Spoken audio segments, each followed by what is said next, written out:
Buenas noches, or buenas tardes. I don't know what the right for. That's all the Spanish I know. Quick show of hands. How many of you are alumni for Singularity? A bunch of you. And how many of you have read the book? And how many of you have heard me speak sometime? Okay, excellent. All right. So you've heard a little bit about me. I'm the founding executive director at Singularity. For 10 years, early in my career, I spent here in Europe restructuring large European companies, mostly French ones, which is why I'm bold, and I think you'll understand that better than most. And I was for 2 years the head of innovation at Yahoo, running their incubator. And I found that when you try disruptive innovation in any large organization, the immune system will come and attack you, right? Because all of our organizations are built to resist change and withstand risk, and yet that's now the high order bit. And how do we deal with that is one of the problems I've been dealing with a great deal over the last few years. Since the book came out, I've been talking almost completely to big companies on this problem. Every big company in the world faces this issue. I've been at the Vatican. I'm speaking at the UN in a week to the UN General Assembly about what they're trying to do. We have some very fundamental tensions in the world today on how do we deal with this? How do we transition the world from a physical to a digital environment? How do we go from real to virtual? What are the business models around that? Most importantly, how do you organize for the future? Right? In the past, we've had a world, every business in the past dealt with scarcity. For the last 5,000 years, if you did not have scarcity, you didn't have a business. But now we're finding business models around abundance. Airbnb is tapping into an abundance of extra bedrooms lying around. Uber is tapping into an abundance of extra cars, or Cabify, etc. Singularity, many of you are familiar with. We're based at NASA in Silicon Valley. This is the founding conference 8 years ago where we brought 70 thought leaders together to see, is it worth creating an educational institution only focused on accelerating technologies? Right? And so we got this started. We live off this curve here that Ray Kurzweil put together. He graphed Moore's law all the way back to 1900, and he found that we've been doubling computing power for over 100 years, well before Gordon Moore made his predictions. And the question that Ray asked about this data is, why is that curve so smooth and so predictable? We've had wars and recessions and ups and downs in the industry. You should expect a very jagged stock market type of a shape. Not this very steady progression. And he looked at this for 10 years. He researched this, trying to understand this phenomena. And he came up with a very fundamental observation, which is once you take any domain or discipline or industry area and you power it with information technologies and it acquires informational flow properties, its price performance starts doubling very steadily. Most importantly, once that doubling starts, it does not stop. It just keeps going. And the upper consequences of that become very, very profound. Peter Diamandis, who runs the X Prize Foundation, how many of you are familiar with X Prize, right, which gives large pubs? So Peter is the founder of that, wrote this book, Abundance, and he charts out that if we could harness this pace of change effectively, that we will soon have an abundance of healthcare, education, clean water, energy in about a decade. And what would the world look like if that was the case?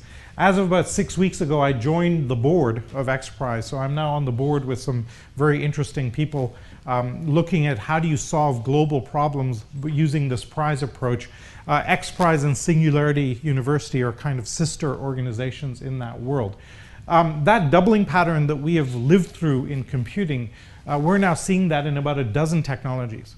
We now have 12 technologies where the price performance is doubling very, very steadily. For example, in neuroscience, the resolution at which we can image the brain is doubling every year, right? And we're seeing this doubling. What we've done is brought together the world's leading experts across all of these areas, and we spend a lot of time teaching the future. Most academics is thinking about the past, right? How did this model happen? How did this equation develop? We're much more interested in where will this go. So we spend about 80% of our curriculum focused on the future rather than the past. So if you take biotech, what happens when we get to the $100 genome? Who are the thought leaders and labs in this area? Where are these technologies intersecting? What inflection points should you be tracking? And we've We kind of are part think tank, part incubator, part academics. We do very aggressively want to solve these problems. Here are some of our faculty, some of the most famous people in the world in each of their different domains come and teach. Our mission statement is, how can we apply accelerating technologies to solve global problems? Because today we have a dozen technologies accelerating, but also for the first time in the history of humanity, we can apply these technologies to solving global challenges. We've not been able to do that before. So we challenge our students to pick, for half the summer, we give them a deep dive, 300 hours of lectures, labs, workshops on the future of these technologies.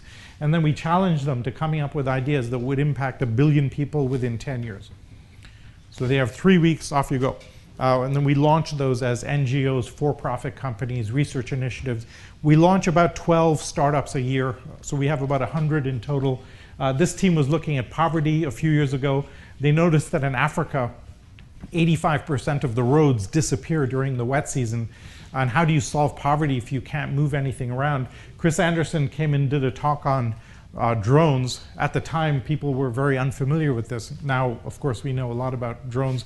Typically, what happens is we tend to see a technology about 3 to 5 years before it hits an MIT Tech Review or Wired magazine, and then it becomes mainstream about 2 to 3 years later.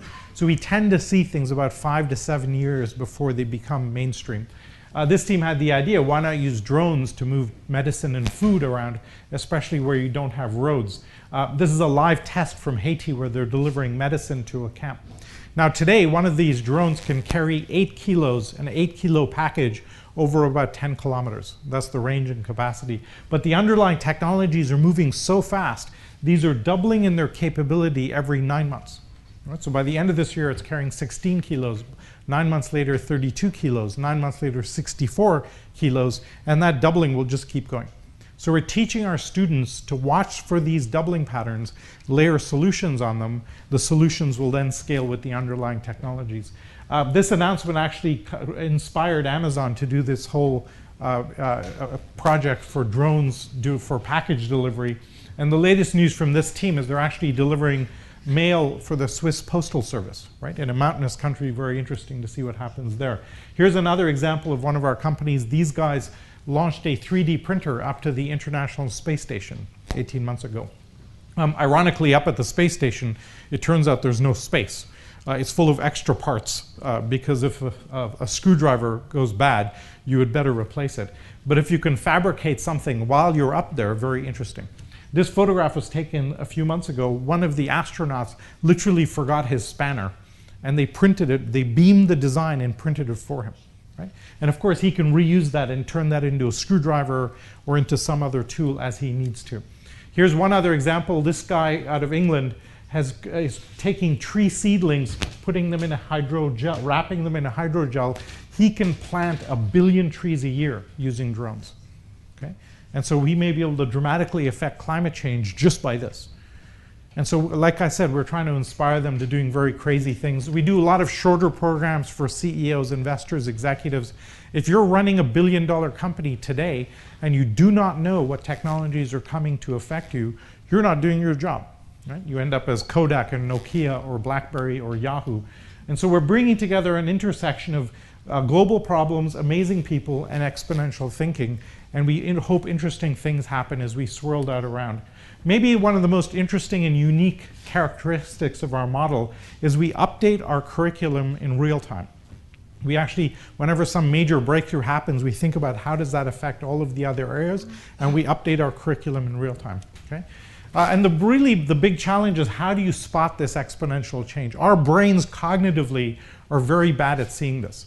If I take 30 steps linearly, 1, 2, 3, 4, I'll go 30 meters, I'll get to the door outside, and we can all predict very well where is 1/3 or 2/3 of the way in that prediction. But if I take 30 doubling steps, 2, 4, 8, 16, and I do that 30 times, I've gone 1 billion meters. I'm actually 26 times around the world, which is a bit further than the door. And it's hard to gauge where is 1/3 or 2/3 of the way in that projection. And more of the world is running at this pace. Our brains cognitively have a very difficult time with this kind of perception. When you apply this to industries, we see things in 3 layers. Most of our history has been very physicalized. All of the revenues and business models and money to be made was from the physicality of the world. You extract resources, you assemble raw materials, you move things around. Then we added products like your Kindle or iPhone, where the product is physical, but all the revenue is information-based. Right? And with the rise of mobile and internet, we have whole industries today that are completely digital, with no physical manifestation at all, the music business being an obvious example. And we're seeing industry after industry go up that stack little by little this way. I write in the book that the Tesla is not really a car with computers and sensors in it. It's really a computer with wheels. Right? And you think of it very differently. Actually, one of our alumni corrected me and said, you're wrong about that. Remember, it updates itself every 2 or 3 weeks. So you have to think of it as an app that has wheels. And that really breaks your brain in terms of how we think about it. Just an example of how dramatic this is a 4-day event where we bring together CEOs of Fortune 500 companies. And we bring them together for 4 days. You can see the logos here. We give them 2 days of briefings on these technologies. And for 2 days, what do you do about it? Roughly what I've written about in the book. We asked them beforehand, do you know about these technologies? And most had very, very little awareness. At the end of the 4 days, we said, how big of an impact will this have on your industries? 80% of them agreed that these technologies would have a game-changing impact on their industries within 2 years. So that's the gap that we're trying to bridge. Most people have very little awareness of what's coming. When they do, there's this oh heck moment, and I'm using the polite Canadian word there as to what to do about it. So we're seeing that when you digitize something, it becomes very, very disruptive. And we find that the best way we have of explaining this is photography. Some of you are old enough to remember film photography. You're operating on a material substrate, and you're operating from a scarcity model, right? You can only carry so much film, costs about €1 a photograph, takes a few days to get your prints back. When you move to digital photography and you information enable the environment, 3 fundamental things happen. The first is marginal cost goes to 0. I can now take 1,000 photographs, the cost does not change. As a result of that, the domain explodes. In film photography, I'm carefully clicking here, I'm carefully clicking there. Today, we're holding the button down on all of our devices, and we're taking billions of times more photographs because the cost is 0. Then what happens, the third thing that's very subtle, is that you shift the problem space. In a scarcity problem space, I may try and publish books on photography. I may offer courses on how to do composition. I may try and sell very expensive cameras so I can optimize for each shot. In an abundance problem space, we all have 8 copies of our photographs on 10 devices, and you can't find anything, right? And when you shift the problem space, you shift the business model. Nobody can make money anymore offering courses on photography, because I just take 100 shots of my kid, and I pick the best one. And so now it becomes a filtering problem, not a sourcing problem. Right? And part of the reason we're seeing such disruption in music, electronic publishing, newspapers, books, and now cars, hotels, taxis, is the incumbents are all optimized towards a material scarcity-based world, and we're going to this digital abundance-based environment. And today, I cannot spot a single industry that is not ripe for disruption. We simply can't see it. Okay? Now, this explosion that we've lived through, we're seeing this in all of these technologies. We have a dozen technologies going through this transition today, which is quite incredible. I don't have time to go through all of these. I did want to frame, just in a couple of slides, what we're seeing. So this is the cost of light going from 1300 all the way to today. So 700 years, that's the cost of light. And if you look at the shape of that curve, it was very, very expensive, then it plateaus and literally goes almost to 0. Right? And most important is the shape of that curve. Because here's the cost of DNA sequencing, and you see a very similar shape. Very expensive, plateaus for a while, and then literally goes to 0. Okay? Here's the cost of solar modules, exactly the same shape. And across all of these technologies, the cost is going to 0. And this becomes incredibly difficult to get our heads around, right? I'll lift up and give you 2 industries that we see being impacted. The first is healthcare, where we're getting more and more data streams from our bodies and tracking and doing data analytics on it. How many of you are familiar with the Tricorder X Prize? Can I see your show of hands? So a few of you. So Peter had a $10 million prize literally for the Star Trek Tricorder. Somebody would win $10 million when their handheld device can beat 10 doctors in doing a diagnosis. So when your handheld device can beat 10 board-certified doctors, you win $10 million. 330 teams competed for this The prize was won 1 month ago. As of 1 month ago, we now have a handheld device that will beat 10 doctors in doing a diagnosis. Nobody in the healthcare world knows this has happened. Go ask your doctor if they know about this, and they'll go, no es posible. That's basically what they'll say, right? You get this cognitive dissonance. Why? Because they've done 7 years of medical school, and there's no way a machine can beat them. But here we have it. And so incredible potential in rural areas where it's hard to get to a doctor, or in developing countries where we have a doctor per million citizens, right? If you're a hypochondriac, you'll love this device, right? You'll buy 2 of them because one of them must be wrong. It'll be chaos for a while. But maybe the biggest impact of anything that we're seeing today is solar energy.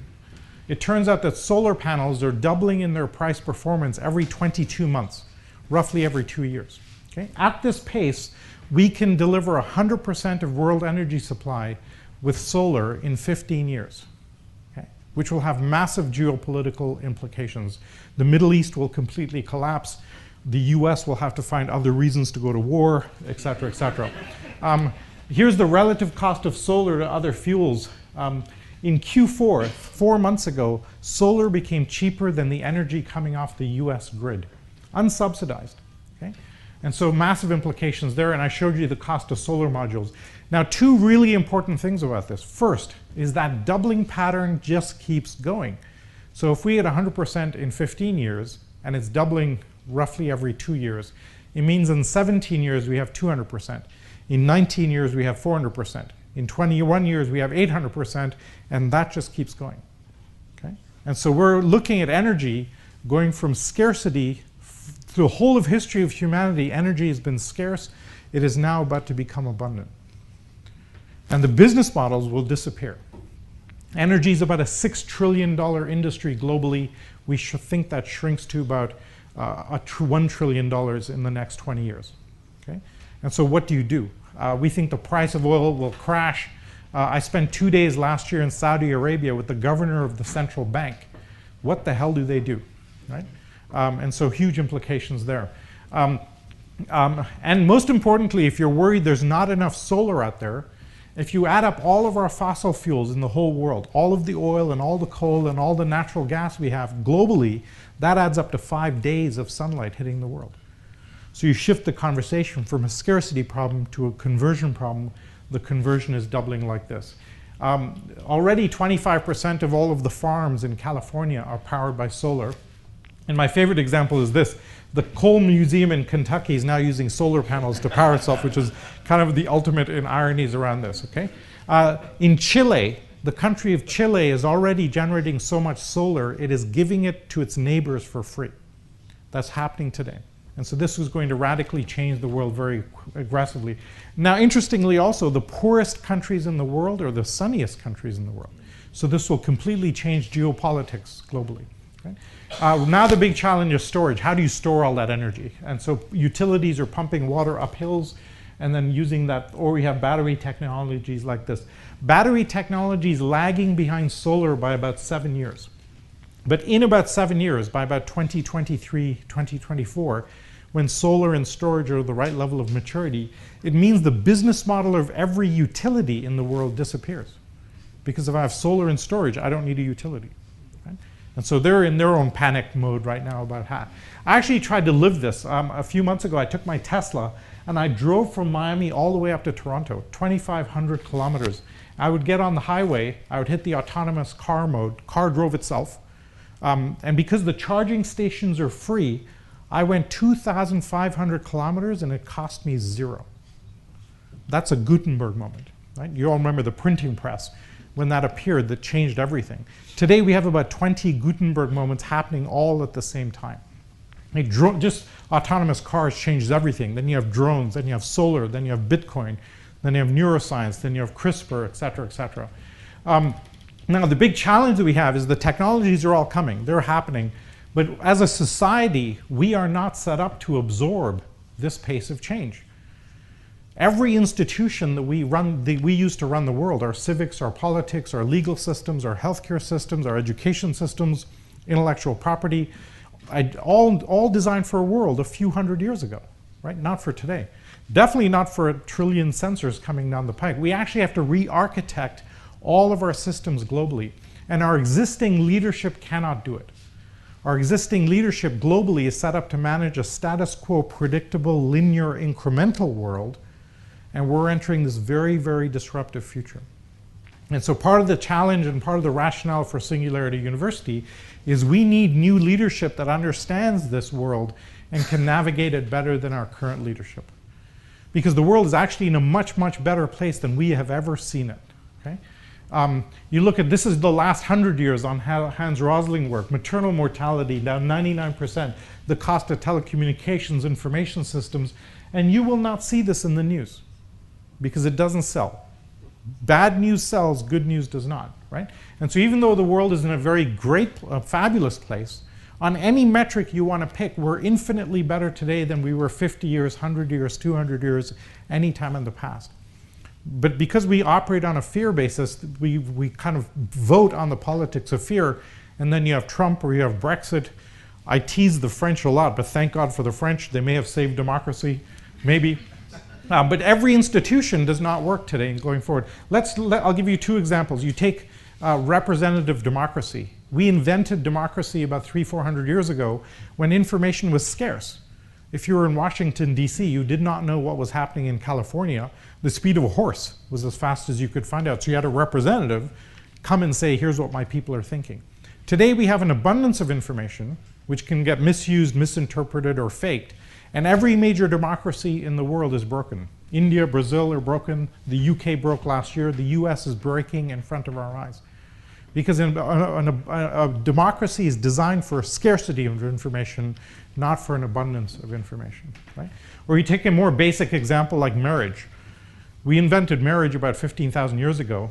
And at the time when marriage first appeared, average lifespan was about 25 years old. So you got married, you had kids, you died.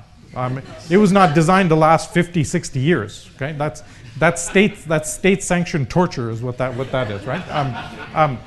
And we will double human lifespan in the next 20 years. Are you supposed to live with the same person for 100 years? That's crazy, right? And so very interesting. So every institution has a challenge. By the way, my wife gave me permission to say that, so I'm kind of okay in that sense, right? But we have two major concerns today. One is jobs, and not really the loss of jobs, but just the transformation that will happen in jobs. Here are 50 jobs in 25 industries that get affected just by autonomous cars. Just autonomous cars will have this huge impact. We're really worried about climate change, though. You know, this is the biggest challenge we think is facing the world. I've actually been living in Miami the last 3 years because according to our calculations, in about 25, 30 years, Miami is gone. And so better to live there now while it's still there than in the future. Now, from an economic perspective, a couple of major things happening. The first is the volatility is accelerating. It used to take 20 years to create $1 billion marketplace. Now we're seeing that happen in months. But this is the curve I find most interesting. Newspaper revenues kind of trundle, up, and then boom, they hit a deflationary cliff. A 6x drop in revenues within 2 years. The music business hit a 10x drop in revenues within 3 years as we digitized it. And we find when we digitize a domain, you tend to see this deflationary cliff take place. Right? I predict this cliff will hit the car industry in about 5 years. Because in 5 or 7 years, it will not make sense to buy a car anymore. We'll have car sharing or autonomous cars. I have a 5-year-old son. I don't think he will ever own a car. He will never have a driver's license. Because it makes no sense to do that in the future. And it really speaks to how hard this is to spot. I mentioned earlier our brains cognitively are very bad. Let me give you a couple of examples. When the Google car first came out 8 years ago, the cost of the LiDAR, the GPS, the radar, the sensors added up to about $200,000 a car. And all the car companies globally said, cute research project, but you'll never commercialize that. Okay? 2 years later, it was $100,000 a car. 2 years later, it was $50,000 a car. And even then, the answer was, okay, $50,000. Who will pay $50,000 for all of the sensors? We're down below $1,000 a car today. And now everybody's freaking out, right? That LiDAR unit at the top of that Prius cost $75,000 5 years ago, and you can buy that today for $50. Okay? And the next version will be $10, and it will look like this. And this is what's happening across the board in all of these technologies. I'll give you 2 more quick examples. In 2010, Ericsson made a prediction that we would have 50 billion internet-connected devices. And the entire technology world said, that makes no sense. There's only 5-6 billion people in the world. Why would we need 50 billion devices? I talked to Ericsson 6 months ago, and they said we were wrong about our 50 billion. Our new prediction is 500 billion by the end of the decade. And something we see very consistently is where you have a domain that's growing exponentially, the experts in that domain are wrong by about 10x. So this is not a math error, this is a cognitive error. And we find this in domain after domain after domain. One last example. In 2003, the leading expert in the world in solar energy said this. He said, look, if you add up the cost of the physical components, the silver, the glass, the wiring, we will never drop below $1 a watt. That's the baseline. That's as low as it'll get. You can see the market actually believed him for a bit. Then it started to drop, kept dropping. We had 50 cents a watt 3 years ago. We're down today to 18 cents a watt. And his latest comment is at the bottom. He said, okay, getting below $1 has exceeded my expectation. Okay? And we're fond of saying that an expert will tell you how you cannot do something because we're operating off old models. And it's very hard to get our heads around this. And the reason this is unstoppable is that all of these technologies are going through a democratization where the cost is going to zero. You get open source communities forming, and then you get radical disruption of the status quo. And whether it's drones or Bitcoin or neuroscience or biotech, they're all going through this point. Now, this has enormous implications for what you do if you have a business. We see huge disruption on the outside, but we're seeing internal side businesses radically transform. This is the big challenge that we saw. David Rose made this comment that all of our organizations are architected for efficiency and for predictability. They're not designed for flexibility, adaptability, or agility. We need to radically change these. The idea behind the book is we've learned how to scale technology very well. How do you scale the actual organization, which is painfully incremental and linear? But today we're seeing a new breed of organization that is scaling at minimum 10 times faster than its competitors. We have now found 100 organizations that are operating on this where they're delivering 10x performance better than their competitors by using a series of techniques. I'll give you 2 examples. A good one is TED. 10 years ago, TED was a nice conference, about 1,000 people a year going to Monterey. Chris Anderson took it over and he did 3 things. He established a huge purpose. Ideas were spreading. He gave away all the TED Talks for free. And then he allowed anybody to go create a TEDx event. And in 10 years, he's created a global media brand. Nobody has ever created a global media brand that quickly. And his cost was 0 to doing this. Right? So you can take an existing environment, apply a set of techniques, and blow it open to a global level today. Okay? Here's another example, Local Motors, which is a car company out of Arizona. They have a social network of about 100,000 car mechanics and car enthusiasts that help design the cars. The numbers are amazing. If you're a typical car company, it costs about $3 billion to design a new car from scratch. Local Motors can design a whole car from 0 for $3 million. That's 1,000 times better than the status quo. A typical car has 25,000 parts, theirs has 50. Typical car takes 1,000 man-hours to put together, theirs takes 1. A typical car factory is 1 million square feet, and theirs can be made on the size of this stage. So here you have 4 metrics on which we're blowing away the status quo on multiple orders of magnitude each.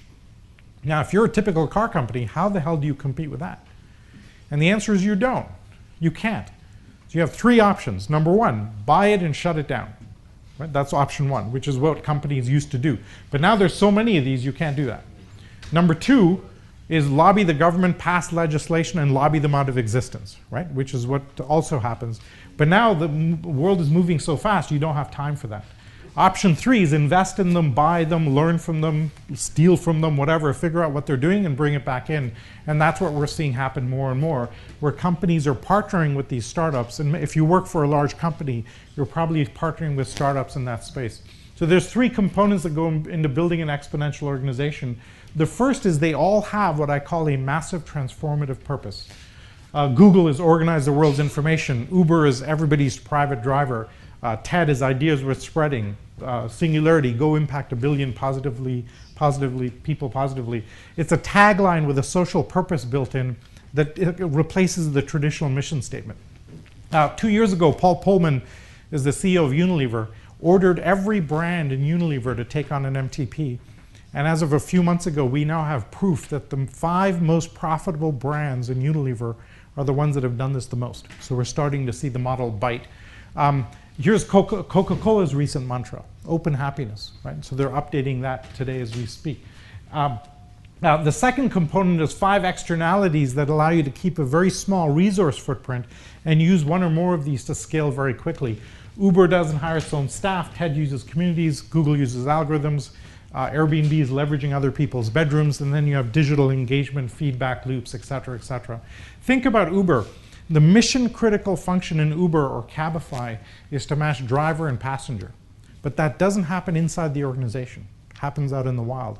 And by enabling that with technology, you can scale infinitely. Then there's 5 internal mechanisms that you use to manage the internal control framework and drive culture, right? Real-time dashboards, the whole lean startup methodology, decentralized organizational structures, the whole lean startup methodology is one, and horizontal social technologies that allow you to do this. Not everybody does all of them, but if you do 4 out of the 10, our research shows that you can increase your performance by 10x. So 4 out of the 10 will improve your organizational effectiveness by 10 times. We actually created a survey where we said how you can actually score yourself and see how flexible is your own organization. Okay? And you can do this for free. We went on CNBC 18 months ago and we took the Fortune 100. So we took the F100 and we ranked them by how flexible their organization structure is. Most interesting from this is that Hult Business Schools did a stock market performance, and they found that your flexibility of your organization correlates with the stock market price, right? Because this makes sense. As the external world becomes more volatile, your ability to adapt is going to drive market performance. Most interestingly, if you had invested in just the top 10 most flexible companies, you would have outperformed the S&P by 3 times. So you're creating an index fund based on this. We're going to go score the IBEX, the Hang Seng, the CAC 40, the DAX, and just invest in the top 10. So that should do pretty well. And so that's the basic pattern around this. What we're doing today is running a 10-week sprint inside big companies. We found that we've developed a 10-week process that solves the immune system problem in big companies. We piloted it with Procter & Gamble, and we're doing that now with numbers of companies today. So that's kind of roughly where we're about. We think the world is in a fundamental leadership crisis globally, both on the business side and on the political side. And we hope by running contests like this to find the new next generation of leadership, arm them with this awareness, and then send them back out in the world. So many, many thanks to the Fundación for supporting this and our alumni for supporting this. Best of luck to the contestants. Hope we get a great winner. And look forward to seeing you at Singularity University. Thank you very much. Thank you.